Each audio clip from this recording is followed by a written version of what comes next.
think there'll be an opportunity for restaurants people who are thinking of getting into the business to get into it, because the demand that was there a year ago, it will still be there 6 months from now, if not more so.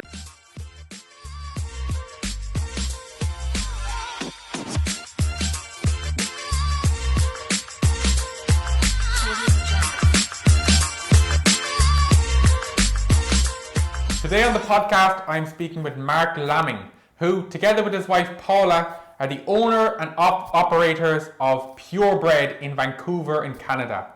They started back in 2010 with their first location and now own 5 locations between Vancouver and Whistler. If you haven't already done so, click the subscribe button to get brand new episodes directly to your feed every single week. Mark Lamming, it's great to have you on the podcast. First of all, let's start. How's everything over in Vancouver? I'm in Whistler. We live in Whistler, Nice. although we have stores in Vancouver as well. We live in Whistler. If you want to take a little quick look, you're probably going to edit this, but this is our outside right now. Oh, nice. Yeah. Are you getting a bit of skiing done up there in lovely Whistler? I know there's a few nice slopes up there, isn't there? Yes. We've been getting quite a bit of skiing, and first time in years. We've lived here for 28 years now. So used to ski a lot when kids were younger, and finally getting some more skiing in this year, which is nice. Excellent. Right, let's fire straight into it. So Purebread, you have 3 locations in Vancouver. It's a bakery. Let's go back to the beginning with yourself, Mark. How did you get to open a bakery? Not by any grand design, that's for sure. I was working for a resort development company here in Whistler, and I got laid off. And at the time, friends of ours that I also worked with, the man of this couple, he was also laid off, and we were working on figuring out what we were going to do. We had a couple of projects in mind because we didn't really want to leave Whistler. The only opportunities I had in my industry were outside of Whistler. He is Italian by descent, and he started making balsamic reduction. And long story short, he needed someone to bake bread, or he knew I baked bread and wanted it for the dipping part of it. So I supplied him with some bread, and people really loved the bread. And we thought, maybe we should try farmers markets. We made some bread, and my wife's very creative. I'm certainly not the creative part of the group here. It's she's the food side, and I'm more of the back end and product, like the actual physical plants, like the restaurants or the bakeries, and also the books. So one thing led to another. We started with smaller farmers markets, ended up, before we opened our retail, doing 120 farmers markets in a year for a couple of years. And then we would only open in the summer for farmers markets. And people were saying, well, what are we going to do in the winter? Opened a small retail in Whistler, grew to a second retail in Whistler, and then now we have 5 in total, 3 in Vancouver and 2 in Whistler. Excellent. Let's go to location number 1, and obviously taking it from farmers market to bricks and mortar. Talk me through that process. It was fortuitous. We had been working at the farmers markets out of a bakery section of a small convenience store where they weren't using the bakery oven and that area anymore. So we basically rented it on an ad hoc basis. So we didn't take over retail in there. We just paid the gentleman $500 a month, and we got to use the space in the back of another store. And then we found a small space in a light industrial area that the gentleman had tried to make it into a Thai restaurant. So he'd put in a bunch of work and effort into it, and it didn't work out. And the landlord was looking for somebody to take it over. So we stepped in, and on a very, very shoestring budget, we managed to put it together. I'd say total, it was probably less than $20,000 to set it all up. Lots of co-opting friends and family to paint and scrub and clean and move and build things, and basically we just did it on a complete shoestring. So we weren't sure where it was going to go. It certainly is not in the tourist part of Whistler. It's in where you've got the car repair stores and plumbers and electricians and lock people work in that area. So we thought, we'll try it here. The rent was quite cheap. And it started off 3 days a week, and then 4, 5, 6, 7, and it just sort of grew from there. And we're still doing farmers markets as well. So that was an additional source of income. It was just the 2 or 3 of us started out doing it, and it just grew. Excellent, very interesting. And I suppose you've got a lot of success, right? And I love the look of what I see on Instagram. It looks your product looks fantastic. I suppose what would you put the success down to? Like if you were to kind of give an example of kind of like what's the secret sauce, I suppose? Paula, I can't name it. It's my wife, and her creativity. She's constantly seeing things that are out there and going, well, that would be great as a scone, or that would be great as a cake, and not just sticking with the basic things that bakery do. Neither of us have a baking background, so we weren't limited by tradition in going to a school and learning how to make croissants and learning how to make certain things in a certain way and doing it the way that everybody else does it. So there was a certain amount of freedom in doing that, and so she's constantly creating new things and keeping the customers engaged, because after a while, we've been going for 10 years now, and customers, we got certainly some staples that we always have had and continue to have, but there's always things moving in and out seasonally, trying things, and customers are always going, oh, that's new, I'll try that. So that's keeping them engaged as much as their staff engaged too, because they get to try new things. It's not just the same old thing every day for them as well. Yeah, I'd love to kind of, because you said that right at the beginning there was a little bit of kind of luck involved in your success, right? But I always find it interesting kind of to kind of find out restaurant owners and business owners in general, their strengths obviously, but also I always find it interesting to find out what their weakness is, and maybe even starting off. So I'd love to, if you give me one strength and one weakness, just kind of like personally and in terms of starting the business, what would that be? I think strengths, luckily for the both of us, is that Paula's strengths are on the creative look and feel. She does all the interior design, she does all the recipes, and working with the team, she comes up with new products. Those are not my strengths, and my strengths are very much the numbers. And I used to work in resort development, so building locations and designing, and on the construction side. So those are our 2 strengths, and they sort of offset our weaknesses. I'm certainly not the creative side, and Paula's not. Her passion isn't in the numbers, and although she designs, I work with the construction guys on that side. So luckily our strengths and weaknesses are complete opposites. We're not both creative, we're not both in the back doing the book side of it. I think another strength is recognizing that we can't do everything on our own, and finding people who we work with who have strengths in the areas that we are weak in. There's no way we could have been successful without doing that.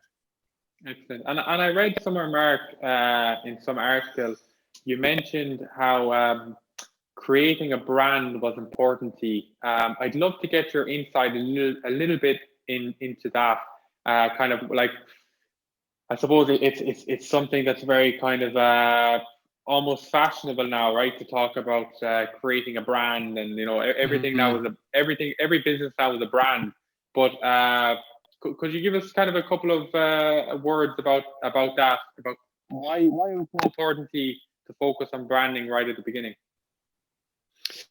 I don't know in the traditional sense if we sat down and went, right, we need a logo and we need to print everything with that sort of traditional brand. I think the brand was more of a feeling brand, and how customers feel when they come in. Great experience, great product. It can't just be the product, and it can't just be the customer service and the way that people feel. So the brand is sort of, excuse the pun, but baked in to what we do. It's it's part of what we do. And ironically, we didn't actually really come up with a brand, like a logo and having everything, all our packaging and everything in a certain look, until quite recently, in the last couple of years. That sort of followed on afterwards. even down to the look and feel of each bakery, they're totally different. It's not like a cookie cutter where you go in and go, right, here's bakery number 5, we need to look like bakeries 1 through 4. We went into different spaces, and they're all different buildings, and they've got a different feel to them. So you'll go in, you'll get a sense that the feeling is the same, but the look will be different. But there's an underlying feel that it's still a purebred when you come into it, even though it is a totally different style. Excellent. That's one thing that I definitely picked up on from doing my little bit of research into your different stores. There definitely is a kind of almost like a sense of the locality, right? And depending on the location, there's slight variations in them. And I suppose was that a strategic decision? And the fact that you're I suppose a family-owned business, right? Ultimately, but yet you have 3 locations. Is that something that I suppose is of importance to you, that you don't lose track of that, and you always kind of almost, although you're growing, you still kind of keep somewhat of a small feeling to it? Is that something that's what is important to you? Yeah. If you think we've been going for 10 years and we have 5 locations, so it didn't work out every 2 years. I mean, it was different than that, but essentially we've grown on a bakery every 2 years, and there was a definite conscious effort not to grow too fast. We need to get all our back-end processes working, the way we order and supply and deliver, because we have a central production kitchen. How do we get the product out? How do we maintain the consistency to going from baking for 1 location to baking for 5? That's a totally different. And to maintain the feeling that you are still 1 location and you bake in the back of that location, and the feeling when a customer comes in that product is made every day fresh, which it is, but it's made centrally and sent out. That's an easy thing to lose if you go from 1 to 5 to 10 to 20 inside of 3 or 4 years, because the wheels can just come off completely. Yes, fantastic. And on that point about the central production unit, I think this is something that a lot of my listeners, I think, might be interested in.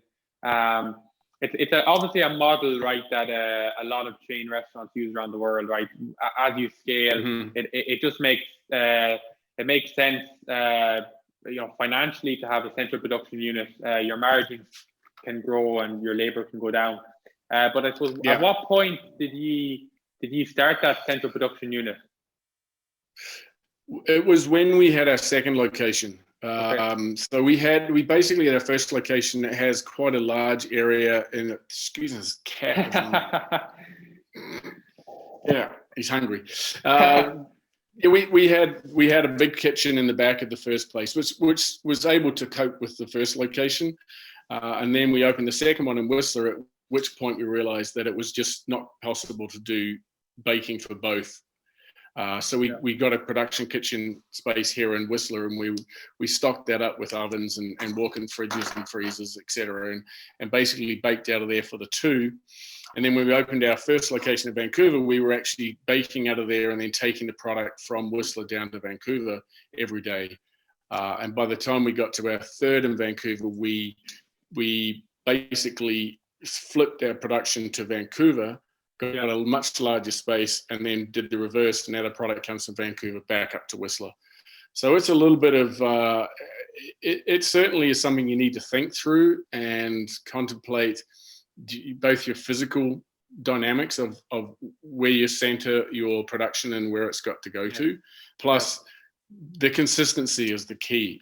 We've really struggled, but we've been very conscious of being on top of that product quality as we've gone on.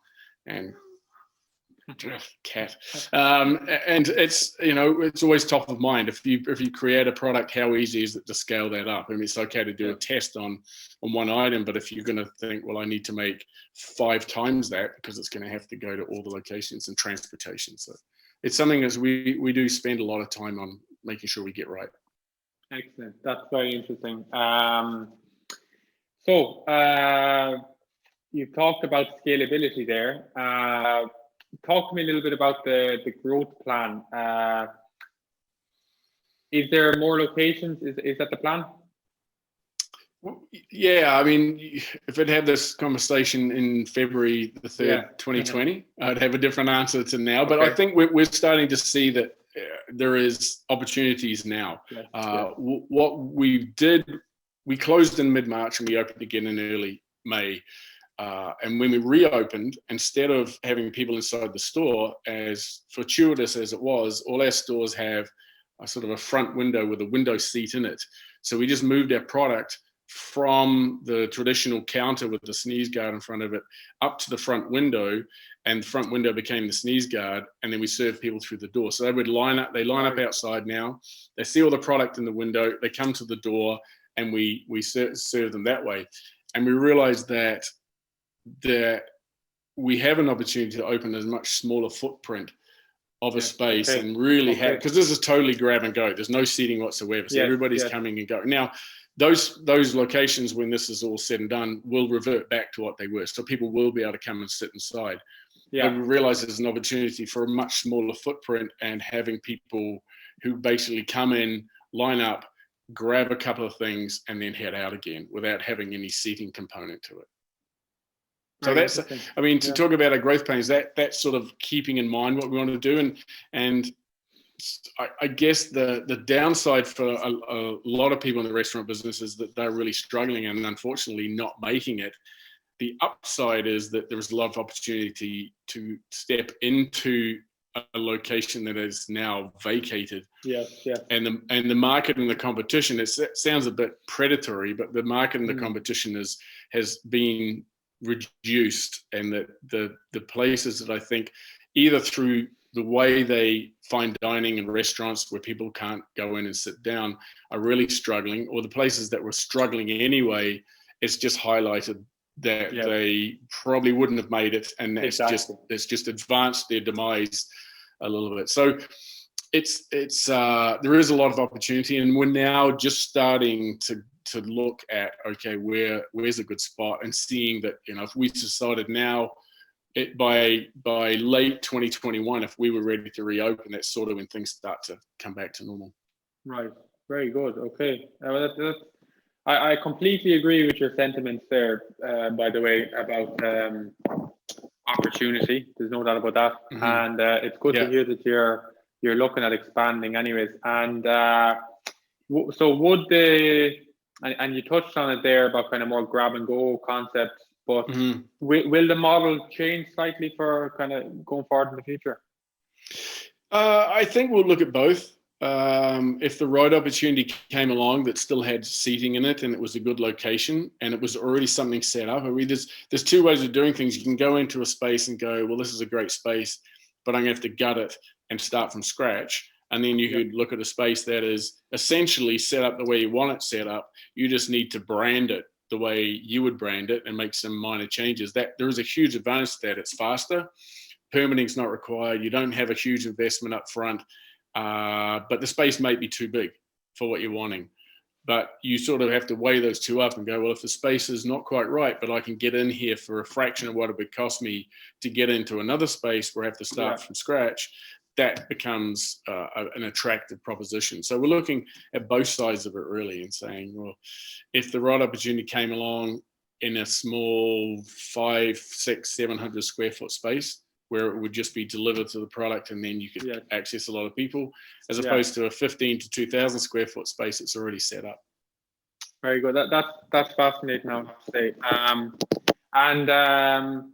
Kind of a slightly different question now, but I might be throwing you off guard a little bit. But in terms of any other concepts, like you're a long time in business, right? Have you ever looked at any other concepts that you kind of thought, these I wouldn't mind? Let's say if money was no option, you've ever thought you might like to give that a go? It's several, actually. We're always looking and going, what is out there? And I think, again, this is this whole experience in the past year has, it's interesting you asked that, because Vancouver is very much a trend type city. I'm not sure so much if you even seeing it in other places, because like several years ago it was pizza. Everybody wanted Napolitan pizza, and all of a sudden 10 pizza places open, and then they all shrink back, and then it became pokey. So lots of pokey places open. Then became bubble tea, and then hundreds of bubble tea places open, and then they're all shrinking back. And then it's Mexican, and then it's almost like somebody sees a gap in the market, they open. Somebody sees how successful they are, and everybody now thinks they're a Mexican restaurant or a taqueria. And so you've got to be careful that you're not jumping on the bandwagon, and next thing you know, everybody's into it, and so it's saturated the market. The only other thing that we really feel that would do well here is sandwiches, almost like an Eat or a Pret-a-Manger or something like that, because it just doesn't exist here. It doesn't exist. As much as people, I think it would be super successful, it's not something that anybody's really grabbed hold of and started to do. So who knows? I mean, maybe we're just happy where we are and it'll never happen. Who knows? Excellent. That's very. I agree with you on that one too. Now there is a fantastic sandwich place in Vancouver called the Meat and Bread. I think I was there. That is a special place. But I agree. No, they've done a good job. They're actually just in the same building that our Hastings store is in. So they're right around the corner. Yeah. Nice.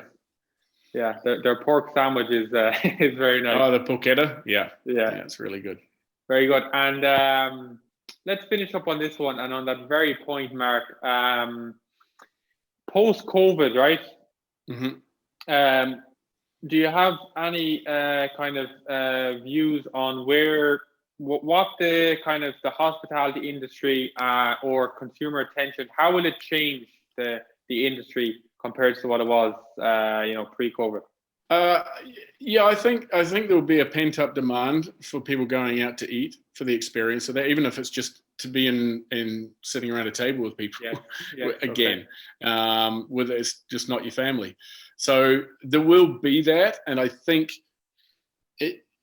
it's sort of weeded out a lot of restaurants, and I think there'll be an opportunity for restaurants people who are thinking of getting into the business to get into it, because the demand that was there a year ago, it will still be there 6 months from now, if not more so. There'll be a surge of demand, and then it'll ease back to where it was as people go, oh my God, I've got to go out to eat because I haven't been able to do it for 18 months.